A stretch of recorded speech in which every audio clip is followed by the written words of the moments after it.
So today I am going to be doing a book review. I'm going to be reviewing a book that I just finished 5 minutes ago, The Problem with Forever by Jennifer L. Armentrout. Almost forgot the title of the book right there. What a great start to this review. I can't talk today.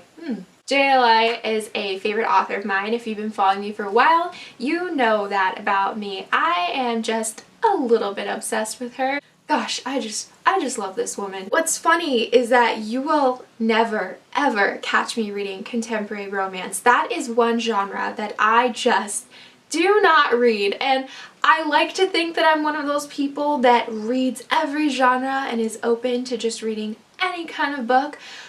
But I'm not, unless it is a murder mystery or a psychological thriller. I don't really read contemporary. This book right here is the only contemporary romance I actually have picked up and finished. So yeah, I've had just a stressful week, and I did what I usually do when I am under stress, which is I turn to reading to make me feel better. I saw this at the bookstore and I was like, that is what I need right now. That is the cure. That is my medicine. Jennifer L. Armentrout. I could read her grocery list and just be so thoroughly entertained. She just makes me feel better. I think that it sparked a realization for me. Maybe it's less about the genre and it's more just about how the book is written and how well you gel with an author. What it comes down to is, can you as a reader connect to this author's writing style? And so I know that because I connect so well with her writing, it doesn't matter what the genre is. I just will enjoy the stories that she creates because I just love her writing and how she weaves a story together. This book really reminded me that I should be judging books on an individual basis rather than by the genre as a whole. This book follows a girl named Mallory who grew up in an abusive foster home alongside a boy named Ryder who was there with her throughout the entire experience. Their childhood was very traumatic. They went through a lot of abuse together, and when they got older after an accident occurred, they were separated and Mallory was adopted by 2 doctors. So this book takes place 4 years after they were separated, as Mallory is starting her first year at a public high school, entering her senior year. Due to the abuse that she experienced as a child, Mallory now suffers from post-traumatic stress disorder. Mallory's primary issue is that she has a lot of trouble speaking up and just talking in general. She has seen many speech therapists because the act of speaking is very hard for her, and she can only get a couple words out at a time. She has to take long pauses when she speaks. It's very overwhelming and scary for her. It's when she starts her senior year at this school that she sees, what do you know, Ryder, the boy that she grew up with at this school, and it is the first time that they have seen each other in 4 years. It's just awful to read about how other people treat her. Because of her issues with speaking, she is judged. People don't look at Mallory and think that she is an individual suffering from post-traumatic stress disorder.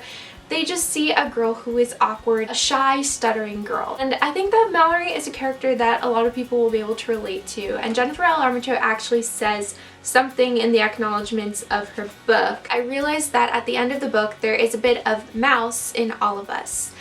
And if you don't understand why she says mouse, basically Mallory's nickname given to her by Ryder is Mouse. And she actually starts the book off by saying, "For everyone who is still finding their voice and to those who have found theirs." I thought that was a special sentence and something that right at the start of the book I really could relate to, and I knew that it was going to be a special read at that point. I actually had a boy who nicknamed me Mouse. Like Mallory, I was very quiet. So I thought that was a funny coincidence, a weird thing that I had in common with Mallory. Mallory as a character, I think, is one that many readers will connect to very easily. Because she's not speaking a lot, we get a lot more of her thoughts and what's happening in her head.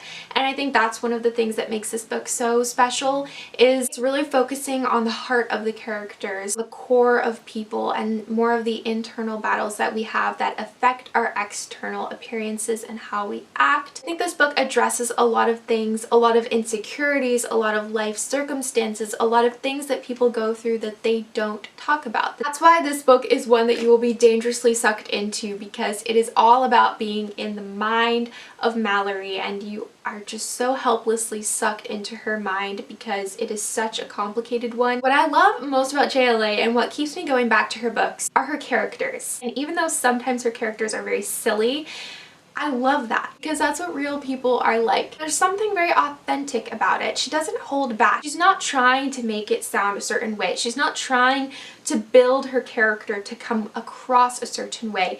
It's just real. I love how she allows her characters to just go off on this stream of consciousness. I feel as though I become one with the main character, and that is what brings me back to her books, because that is what I want out of a book. The other characters in this book were some of my favorites as well. Mallory's best friend, Ainsley. I loved the relationship between Mallory and Ainsley. I thought that it was such a great portrayal, an accurate portrayal of female best friendship, which is something that I hardly ever see in YA books. Something that I've complained about before is just a healthy portrayal of friendship between two female characters. This book is entirely character driven. It's entirely focused on the development of these characters. The character development in this book was great. It was wonderful, especially for Mallory, because Mallory, being a character who is suffering from PTSD, she obviously has a lot of development that will occur in this book and does occur. Like I said, the writing style of this book was great. Like most of her books, it's very simple, fast-paced. You can't get bored with this book. Like, you can't get bored with any JLA book. You just simply cannot. I'm pretty sure it's physically impossible. As for the setting of this book, it takes place in Baltimore. A significant part of this book, which I would relate to the setting, has to do with social class. She really demonstrates these stark contrasts of social classes through the setting and the different kinds of environments that these characters live in. What's interesting about this book is that Mallory and Ryder live in such different circumstances but came from the same background. Mallory, just out of pure sheer luck, happened to be adopted by two very wealthy doctors, whereas Ryder still lives in a foster home in a not so great part of town. So that makes it really interesting to see how they connect with each other in the present, now living such different lives. There are things about this book that aren't perfect, so for that reason I am giving it a 4 out of 5 stars as opposed to 5 stars, because there were some parts in this book where I felt the pacing lagged a little bit. Usually when I read a JLA book, I am glued to the words, but then again, it's probably because this one wasn't about aliens running all over Earth,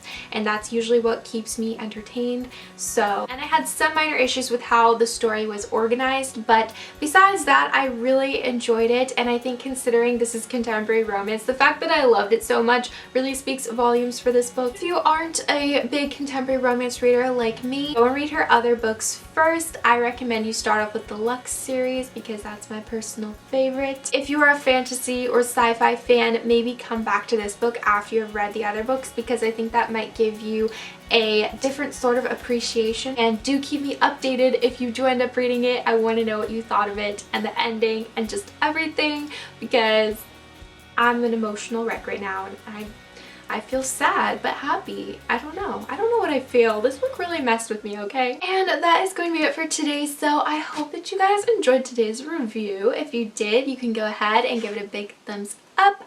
I hope that you're going to have yourselves a fabulous day, and I will see you guys next time.